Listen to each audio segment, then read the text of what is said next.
Hi, I'm Joe Sanok from ThursdayIsTheNewFriday.com. You're listening to EA Interviews. EA Interviews, episode 375. Inspiration, transformation, success stories, and the Imperfect Action Round. 7 days a week. Join Mario Ficini for today's Expert Authority Effect interview. Would you like more time in your schedule? Do you feel like you're overworked? Even if you don't feel like you're underpaid, I bet you feel like you're overworked. Would you like more time with your family? Would you like more freedom? How would you like to be more efficient with all that you do? I know I do. I'm always optimizing. I'm always trying to leverage things, put the right people in place, use the right softwares, all kinds of different stuff. But I have a feeling I don't know it all either. Never claim to. Definitely get most of it wrong, but the things I do get right, I'm glad I do. But we're going to be talking about time, one of my favorite things, because regardless of how much money you have right now, in the future, or whenever, we all have the same amount of time. We all have the same 24 hours in the day. And I have none other than TEDx speaker and author of Thursday's The New Friday, Joe Sanok, on the show. And I'm going to bring him up right after we thank our sponsor. Every business needs a book, including yours. And that's why I'm launching my new book to help you regardless of where you think your current writing abilities are. Visit eapublishingmethodbook.com today to learn the 7 steps to publish and promote your nonfiction lead and profit-generating business book in 8 weeks. Once again, that's eapublishingmethodbook.com. Here he is, ladies and gentlemen, Joe Sanok. Joe, how are you feeling today? Oh, I'm doing great. How about you, Mario? I'm having a fantastic day, and I'm excited to have you here because, like I was saying in the intro, there's so many people that are successful, but do they financially, business-wise, but how many have the time freedom that we all want? And I'm so glad you launched your new book and you're talking about this because I think there's a lot of people who can get back more time, and I'd like to see them spending it with their family and friends, not just, grinding away. What are your thoughts on that? Yeah, I think if anything has been learned from the pandemic, it's that the way that we did things up till 2019 is not the only way to do it. To have been in lockdown, to have so many things in our lives be disrupted and in our businesses be disrupted, people deciding not to go back to work or to change structures of families. Overall, we all have realized that there's no box to stay in anymore. There's no out of the box. There's just a complete open world. And we can create this future together in a way that's different than maybe the industrialists taught us that we were supposed to run our lives. So, speaking of the industrialists, because I'm thinking of one in particular and some things that he created, and I'm very thankful. I see that you're in Michigan also, and I knew that. We're both we both have ties to Michigan and obviously Motor City, Detroit. So the car industry has always been prevalent, especially where I'm at. And that ushered in the Industrial Revolution, depending who you talk to, it caused it or was part of it. But certain things were going on. So much has changed in the last 100 years. Why do you think we adopted the 8-hour workday and 7-day work week? And how is it different now? Yeah. So in the late 1800s, early 1900s, the average person was working 10 to 14 hours a day, 6 to 7 days a week. And so they were working a farmer's schedule, whether or not they were farmers. And people had moved from Europe to help rebuild Chicago after the fire that happened there. And there were protests about just how the work conditions were actually worse off in Chicago than back in Europe. And so we see in 1926, Henry Ford switches to a 40-hour work week with Ford, in an effort to sell more cars to his own employees, because he realizes people aren't going to buy a car to get to work faster, but if they have a weekend, they're going to spend more time enjoying that weekend. And it worked. And so that 8-hour day became the standard. And we see a lot of laws then get passed, employment laws and workers' rights, that 40-hour work week since 1926 has been the standard. So less than 100 years ago, the industrialists give us this 40-hour work week, and it's completely arbitrary. He could have picked 35. He could have picked 45. It's completely arbitrary. But in the 80s and 90s, we see the research start to show that really that Friday as a work day starts to disappear. We see the rise of casual Fridays. We see people start hosting baby showers at work on a Friday instead of doing it on the weekend or in the evenings. We see people doing cheesy team building activities on Fridays. And really Friday starts to become a half-worked day that is more a part of the weekend than an actually productive work day. And then the pandemic blows it all up to show us that Honestly, we don't need to work the kind of hours we thought we needed to work. So, for someone that wants to confront this theory and go, no, you need to do your 9 to 5, you need to, and for the record, I'm agreeing with you 100% because I haven't liked the 9 to 5 for the last couple of decades either. And I think that's why we chose to do what we do. But I still hear people saying, well, don't you need to work 5 days a week? And I feel personally, with my upbringing and who I was around in school and society and all these things, I felt like the more you did, it was a badge of honor. Like, oh, you're working 2 jobs? I've got 3 and a business. You're working 3? I've got 2 businesses and 4. It was like, how much can you possibly do at the, regardless of the expense of your family and friends and all this other stuff, to the point where it was like giving up Fridays, Saturdays, and Sundays was no big deal. You're not working 8 days a week? Loser. Why do you Yeah. where do you think that perpetrated from? Because even within the industrial age, there's a difference from we're working 40 hours a week in 5 days, taking the weekends off, to just nonstop, go, go, go. Yeah, when you look at what the industrialists taught us, they taught us that people are not individuals, that they're part of a greater machine, that they can be optimized, that it's just a conveyor belt, and that it can just go 24/7. We've outgrown that model in so many ways, but a lot of that ego that was developed as a result of overvaluing work and undervaluing life Mm. has really perpetuated that hustle culture. And we see that social media and the way that people express themselves really has perpetuated that hustle culture. But unfortunately, the neuroscience actually shows that the more that you work, when you're doing that 7 days a week of working, or you're working those late hours, the actual quality of your work is going down. There's a study out of Iceland that looked at a 32-hour week versus a 40-hour week. This was a 2,500 person study, multi-year, multi-disciplines, and they found that the 32-hour a week people actually had higher productivity than the 40-hour a week people, which means those last 8 hours was a hobby. It was actually making you slide backward. It's like you climbed this hill. By just staying on the hill, you slid backward. And so we see over and over that people think they're getting a lot done, but the actual quality of their work, they're having to redo it. They're having to change it. It's just not as effective as they think it is. Now, what about the people who don't like taking breaks? Let's say, okay, no more Friday. Thursday is the new Friday, right? But what are you doing during those 8 hours?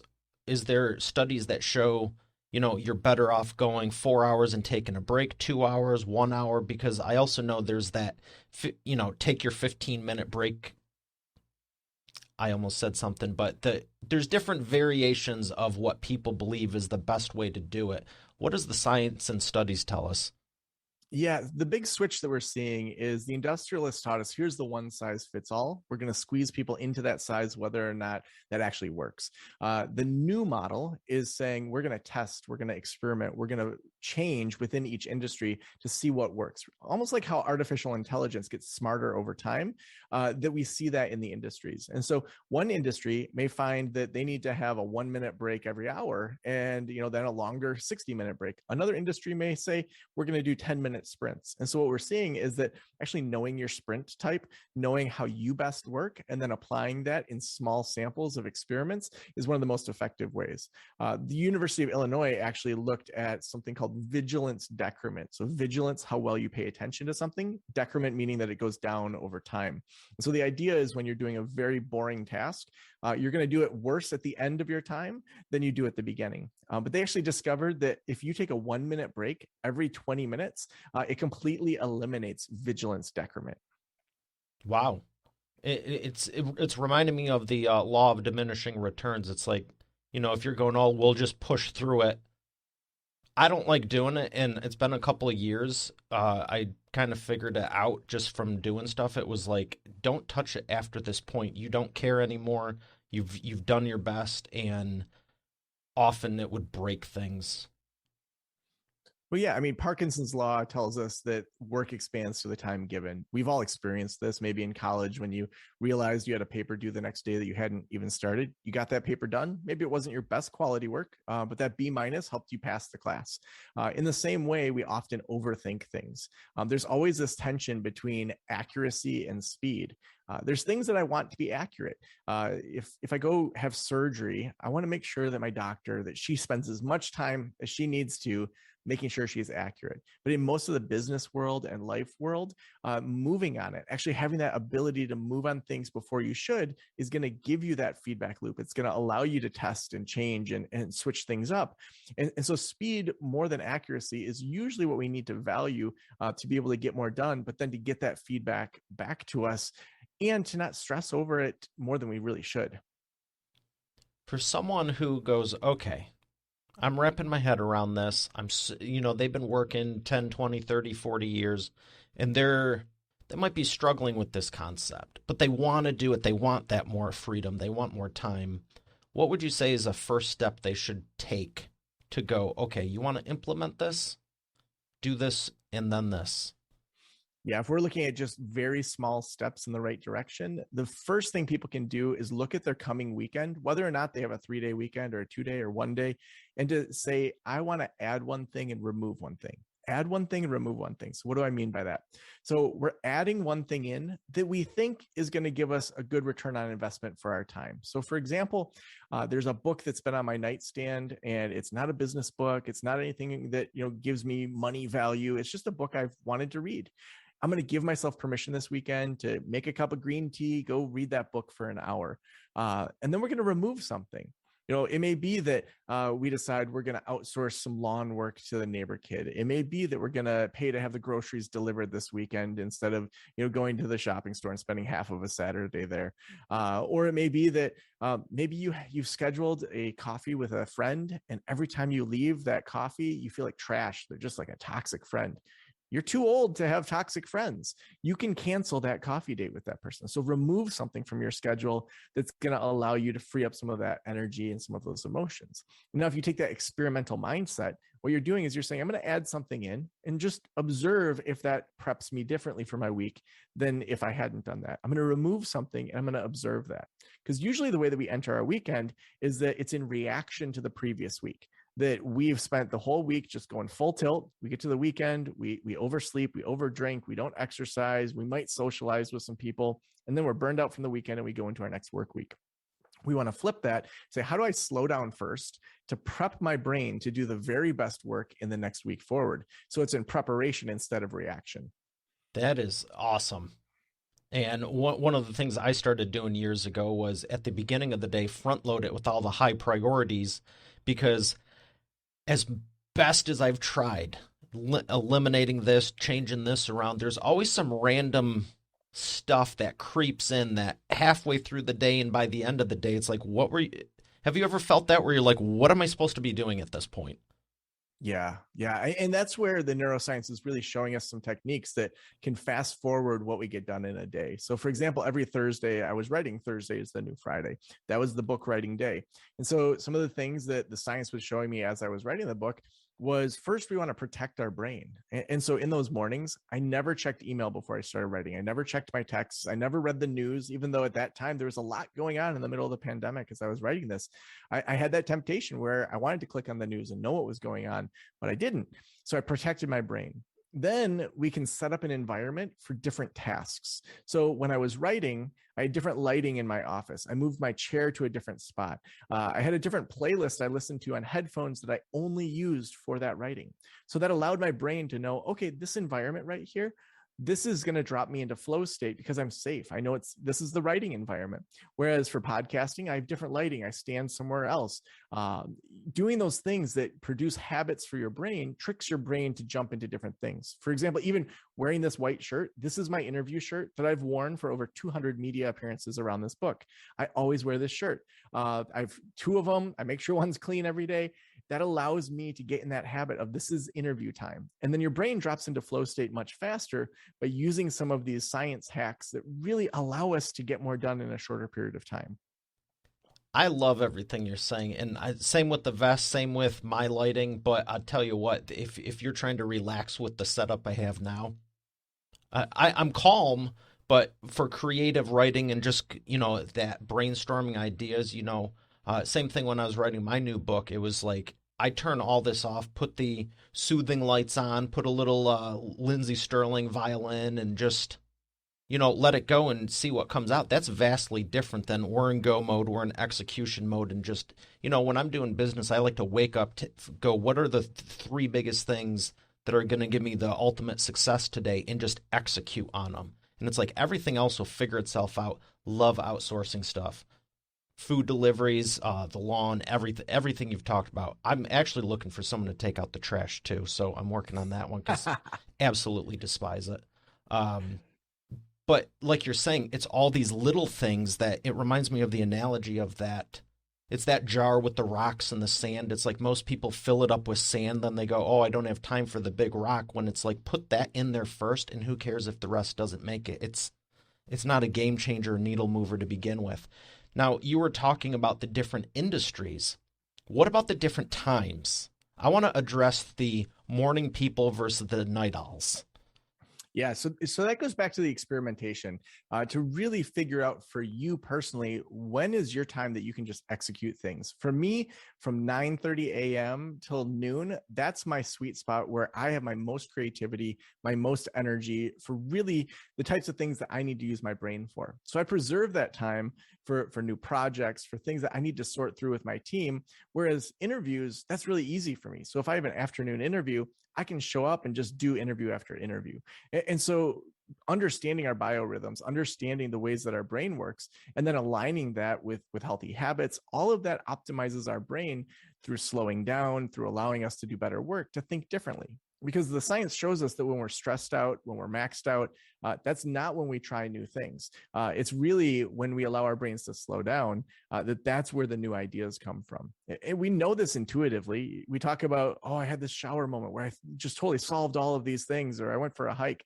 Even last week, I was doing one of those sensory deprivation tanks, and the first half hour or so, I'm in total darkness, floating in the salt water, and very meditative. And then my brain started kind of going to business things, and I had a webinar coming up, and I realized like the kind of key for the sales portion of that webinar just came to me in this flood of thoughts in the middle of this. My brain had slowed down enough to not be in fight or flight mode, and to start linking between different parts of the brain differently than if I hadn't taken that time to slow down. Now, do I float to do business things? No, I do it because it's just good for me. It's good for my brain. But then the ancillary effect of it is it actually helps you do better business.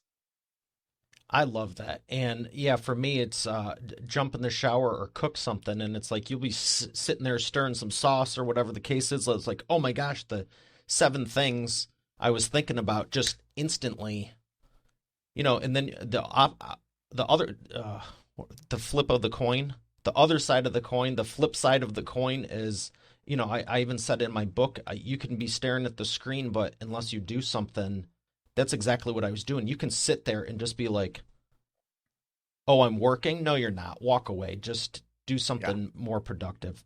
For anyone who doesn't have access, I know those tanks are around all over the place now since they're more popularized. But for someone who doesn't have access, maybe they're in a rural area or they're traveling a lot, what are some other things you would recommend they could do to just slow down? Yeah, so we host an event in the summer called Slowdown School, and top entrepreneurs fly into Northern Michigan, and we do all sorts of things. We go for hikes, we bring in massage therapists, we do yoga on the beach, we go skip stones on Lake Michigan. It's a genuine time. What's that? Paddleboard? Yes, I bring my paddleboard. Sure do, of course. A lot of people, it's their first time paddleboarding, and it's just, they feel like kids. So finding those things that help you to do something new, to get out of your comfort zone, to just stop thinking about work. Those are the things that help you just enjoy life. And when you enjoy life differently, it then allows you to do better work. So even just a couple of weeks ago, I got a bunch of dads together from my daughter's elementary school, and we all went and did a learn to curl class together. All of the people there, other than myself, had never curled before. And it was hilarious. We were laughing like we were little kids, seeing people, throw these rocks down the ice and sweeping and just trying something new and getting out of the house and, getting away from all the adulting that is in our lives. Taking that time away is actually good for our business. It's good for our endocrine system. It's good for all of our vestibular, everything in our body is bouncing back from those decisions. And we then do better business and we're more creative. What I'm hearing a lot in here, and correct me if I'm wrong, it's not so much You need to go into sleep deprivation. That's not what it's called. The salt tank, sleep deprivation tank. That'd be weird. The shower, the spa, the this. It's not any one thing. It's do something you enjoy and just give yourself permission and your body a chance to relax. Is that right? Absolutely. I think about when I was in Nepal in between undergrad and grad school, and I was at the edge of the Chitwan jungle with my friend Todd, and our guide said to us, "Okay, we're going to go into the jungle. If we get chased by a wild rhinoceros, climb a tree." Which I should have asked a couple follow-up questions, like, which tree should we climb? Can we practice? How often does this happen? But I didn't. We go into the jungle. We're in there about an hour. We see a wild rhinoceros, and I had a point and click film camera, not a digital camera. So I took a picture, had no idea how it turned out. Like a moron, I take a step forward, take another picture, step forward again, and that rhino charges us. I take off running, blatantly disregarding the climb the tree advice because I knew that I could outrun my friend Todd. I had been a sprinter in high school, whereas he was long distance. So for 100 yards, I know I got this guy, and we have a couple Peace Corps volunteers as human shields behind us. So then we don't hear this rhino behind us and we come back. And why didn't I climb a tree? The guide comes down the tree and yells at us, "Why didn't you climb the tree?" When we're stressed out and maxed out, we never try something new. I knew I could outrun Todd. That was not the time for me to practice climbing a Nepali tree and potentially get impaled by a rhino. But that's how we run most of our businesses. We have these rhinos that are chasing us all the time. We never stop and say, wait, I need to step back and make some good decisions here and be creative and just allow myself to relax. It could be walking with a neighbor and doing a couple laps in your neighborhood in between webinars or in between whatever you're working on, that just allows you to step back from your work enough that when you come back in, you're just ready to kill it. There's a great example. I love the point you made. I'm glad you're okay. I gotta ask, did the picture turn out? It did. It was rather blurry, but it was a better picture than I would have had I not taken a couple steps Okay. forward. And I'm trying not to laugh, but it just reminds me of I don't need to outrun the bear, I just need to outrun you. Yep, there was 3 people behind me, so I knew that I had some good statistical You survival said rates ahead of human me. shields. Um, but you're so right about that, because there was a time I even put it on Facebook. I was just like, I wasn't upset, but I just was like, oh my gosh, I'm so excited. I get to I passed the exam. I'm a firefighter now, and everyone was congratulating me. But it was this one day a couple years ago. It was just like, I don't know what was going on, but it was like I literally couldn't touch anything and make it go right. And by 8 o'clock at night, I was just like, you know what? I'm not an entrepreneur. I'm not a public speaker. I'm not a best-selling author. I'm a freaking firefighter, because all I've done today is put fires out. And some people thought I was being serious, and a few were like, really, one of those days? Like they were, entrepreneurial friends like yourself. But how do you come down from that? If, we talked about the ways to do it, but if you're in such a wound up mode, if you're getting chased by that rhino, how do you in that moment go, I'm just going to walk down the street here, go get that sandwich, or go cook this, or go just do anything else, walk away from it? Like, how do you recognize it, capture it, and then stop it in the moment? Because I think that's a hard thing to do. Yeah, I think a couple things come to mind.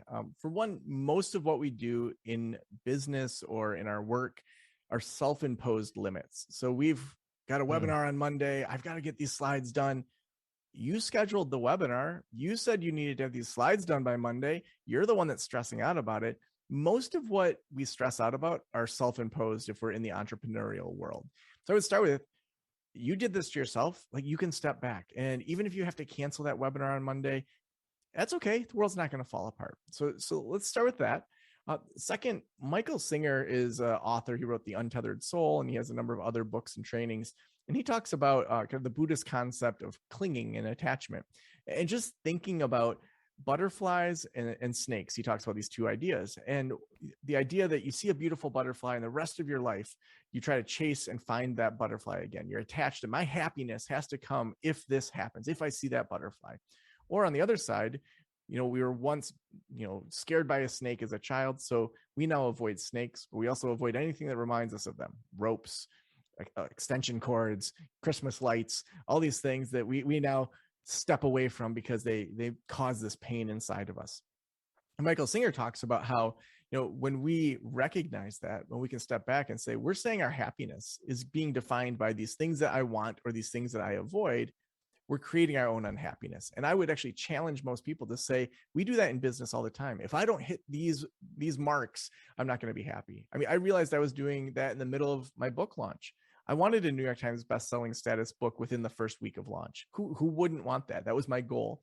I looked at what people did to have that. And in the first week, it didn't happen. There was a huge book about Trump that dropped that week that swayed a lot of the stats. That's out of my control. And to say I'm going to steal my own joy over writing a book I'm very proud of, over getting a publishing contract with HarperCollins, and then to say, because of this one thing that I attached to, I'm not going to be happy, and now I'm going to be unhappy. We do that all the time. And so even evaluating, what am I clinging to that I say, I'm not going to be happy unless this happens, or I'm avoiding on the other side. If we can move away from those things, it's usually a lot easier to step back and say, you know what, today is an off day. Things are hitting the fan and I don't know why. And it's probably smarter for me to just peace out from the day and to just go allow my brain to chill out and to do some things that are good for me so that I can reboot and tomorrow be probably twice or three times as effective. 100%. Another one of my favorites is swimming, just relaxing. And I agree with that off day, because it's like, if it's not working and you're not in the good flow, stop the bad flow. Because are you really going to, for example, with our books, are you really going to try writing when you just dealt with 37 problems and you're still a little frazzled from it? Unless you're in the right state. Same thing, I feel like with interviews, public speaking, there's certain things that's like, you're going to have a real hard time hiding it. An email, sure, maybe you can. I still think it would come through because there's voicing, but there's certain things that are easier to hide it from than others. And I've trained myself just to, if you're not in the right state of mind for A, B, and C, don't even bother with it, because it's just, the last thing, to the point of the book, you really want something screwed up in there for the next decade.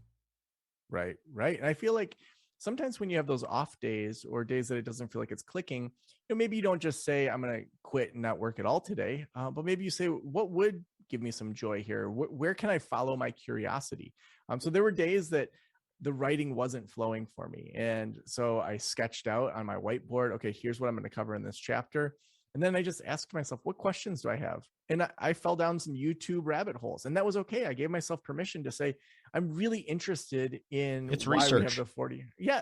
And honestly, some of the things I discovered, the Haymarket bombing in Chicago, that came out of one of those rabbit holes. And then it was like, wait a second, this is part of this broader story of the 40-hour work week and people pushing for it well before Henry Ford. I probably wouldn't have found that had I not fallen down that rabbit hole. Yeah, and I may be joking about it, but there's actually a lot of good stuff on there, and sometimes it does help to just break it up or go, just go with the flow. Literally, I know it's a cliche thing to say, but so many people try to fight it, and it's like I can point to numerous things myself where it was like something happened. Yeah, it may have perturbed me in the moment, but Napoleon Hill, with every adversity lies the greater seed of equal and greater benefit. There was something good that always came from it that, like you're saying, took you down a new path. And it's like, wow, this worked out better than I anticipated. And yeah, I think with everything you were touching on, I want to ask you specifically about one word, decommitting. Have you heard that before and people use it? Yeah, decommitting. I love that idea of owning who you are and what you're going to do. I remember I was the president of the Licensed Professional Counselors of Northern Michigan. So I'm running these meetings every other month. The first hour of the meetings was networking, and I do different activities to help therapists know each other. And then the second half was some sort of training. So someone would come in for an hour training, we'd get continuing ed credits and all of that. In this one particular meeting that I was running, at this point, I was self-employed. I had left the community college I was working at. So I had no obligation to be at these meetings other than me deciding as the owner of my company that it was somehow beneficial for me. So I ran the first hour of networking, met some great people. We exchanged cards. And then the second half of the hour was all around mental health in schools, which is very important. and wasn't my specialty at all. I had worked in the schools. I knew I didn't want to go back in the schools. I was happy to let other therapists go in the school. So the superintendent is there, principals, teachers, social workers from the schools. This is a panel of probably 12 powerhouses from Northern Michigan. I realized this is not my meeting. I don't want to be here. And so I decided that I would decommit from that meeting. I turned to the vice president and just said, I have something I need to do. Will you wrap up the meeting for me, please? And she said, sure. I got up and walked out of my own meeting as the president and just was like, this is not something I want to be at. I don't need to be in meetings anymore that I don't want to be in. And for people, that's hard because they're like, well, what are people going to think? What are they? People leave meetings all the time. Who knows if I got a phone call? The thing I had to do was not be there. Like, that's the only thing I had to do. And I didn't lie, but I said, I've got something I need to do. And it's not this. So I think figuring out for yourself how you can intentionally spend time on the things you want to, slow down where you want to, and then when it's time to kill it where you want to. Those are the phases that we need to just keep going through to be able to optimize our brains and then get more done. Wow. I love that story along with all the others you've been sharing. I want to ask you about, of all the people you've helped through your trainings, the book, through your business, who would you say is your biggest success story and what's their transformation? Yeah, there's this one lady that comes to mind, Jessica Tapana. She owns Simplified SEO Consultants. She came to Slowdown School one year and, she's slowing down, hanging out with everyone else. And at this point, she only owned a group counseling practice. So she had 3 or 4 people that were working for her, doing really good mental health work in Missouri. And she just was helping people in the evenings with their SEO. She was a self-trained therapist that really just geeked out on SEO, but she was terrible with technology. She jokes that she can't even set up her smart TV, but when it came to SEO, she just loved keywords. And by the end of the week, several people were ranking a page or 2 higher than where they had been. And at the end of that week, I said to them, I was talking to them about how we all have skills that we don't even realize are really amazing skills. And so the first 2 days, we're slowing down hardcore. And then the second half, we run full tilt towards their business. So we're in that slow down, kill it kind of pacing. So we're doing a sprint, and Jessica did a sprint for 20 minutes all around SEO and potentially launching a business there. And I challenged her to ask the group that was there, there's probably 30 people or so, if I started an SEO company, how many of you would want to be my first clients? And she asked the group that, and she left Slowdown School with 20 new clients from a business she didn't have. She now makes about 3 or 4 times more from her SEO company than she does off of a thriving group practice. And so to just see how she's a therapist who is like a technophobe, she's terrible with technology in general. She says this about herself. And she launched an SEO company. She's continued to surround herself with smarter and smarter SEO consultants. And now she has these amazing plans for people. And so when you find those specialties, when you find those things that light you up, that you geek out over, there are people that they recognize that as a skill. And they recognize that your unique selling point is that you're unique. You're a technophobe that started an SEO company. That's crazy. I want to work with you instead of just some big SEO company. That's exciting to hear, because I think everyone, like you mentioned, has a skill set that they don't go down and expand, and they can absolutely turn it into a business. I mean, getting 20 clients out of 30, that's not even impressive from a business you don't have, but from a sales standpoint, most people aren't even closing that high. Even if you have refined it, spent the money on ads, hired, you know what I mean? It's like, that's like what, 60, 70% closing rate? Yeah. Yeah. And I think that there's so many techniques there that, when you are in front of the right people and you make sure that people opt out before you even talk to them. I mean, my closing rate for pre-consulting is 80%, because by the time they talk to me, they're deciding what they want to buy, not if they're going to buy. And so even just figuring out, well, how do I figure out some of those basic systems to save myself time, so I'm not doing 10 calls but only landing 1 new consulting client? Like, we want to have 8 out of 10 or more if we're doing it. And so figuring out how do I create those systems to weed people out is so important when you're doing the sales calls. 100%. I switched my business around about 7-8 years ago to people have to apply to go through our business book publishing program. And it's like, I'm not looking for tire kickers or more. I got the show, you got the YouTube, got the books, got this. I mean, there's so much free info out there, but people don't realize that that's even a possibility. And I think it just lends itself even more to that, what are you doing on Friday?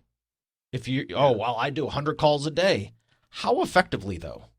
Yeah. You know what I mean? It's like, I get it, and it's been fun. I remember the whole boiler room thing when I first started the business. I went into the office, which I didn't need to, and I had a sales team of 5 people. I didn't need to be doing it, but I was just like, I always benchmark everything. Everything I've done and have other people on my team do, I've done myself. The most I ever did was 99 calls in an hour.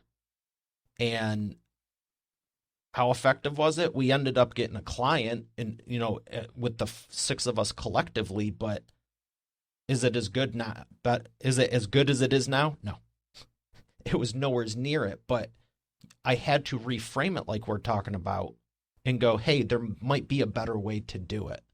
So I appreciate everything you've been sharing so far. We got a little bit more. I got 2 more quick questions. One of them is yellow or black? Yellow. Oh, that's a good spin. That's not going to stop, so I'm going to have to slow it down. Yellow. My question for you is, you mentioned some cool places you visited.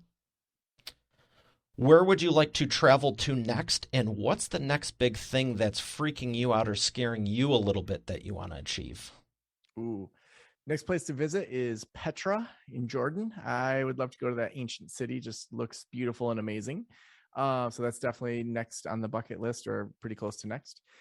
I would say for me, the thing that's scaring me, I've had some opportunities come my way in regards to doing public speaking through some pretty notable business leaders, and they've invited me to speak for really major corporations. And so I like to prep so that I don't look stupid in front of people. So I've got some work to do in regards to these really big corporation keynotes.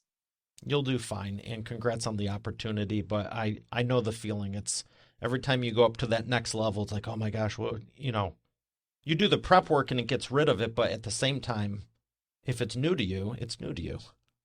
Yeah. And it's like keynotes and public speaking is not new, but being at that level of kind of companies that we're talking about is pretty exciting. But also, I want to do a good job.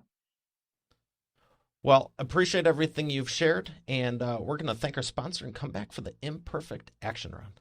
You've heard me say every business needs a book, including yours, and it's true, and that's why I'm launching my new book at eapublishingmethodbook.com, so you can learn the 7 steps to publish and promote your nonfiction lead and profit-generating business book in 8 weeks. But you know what?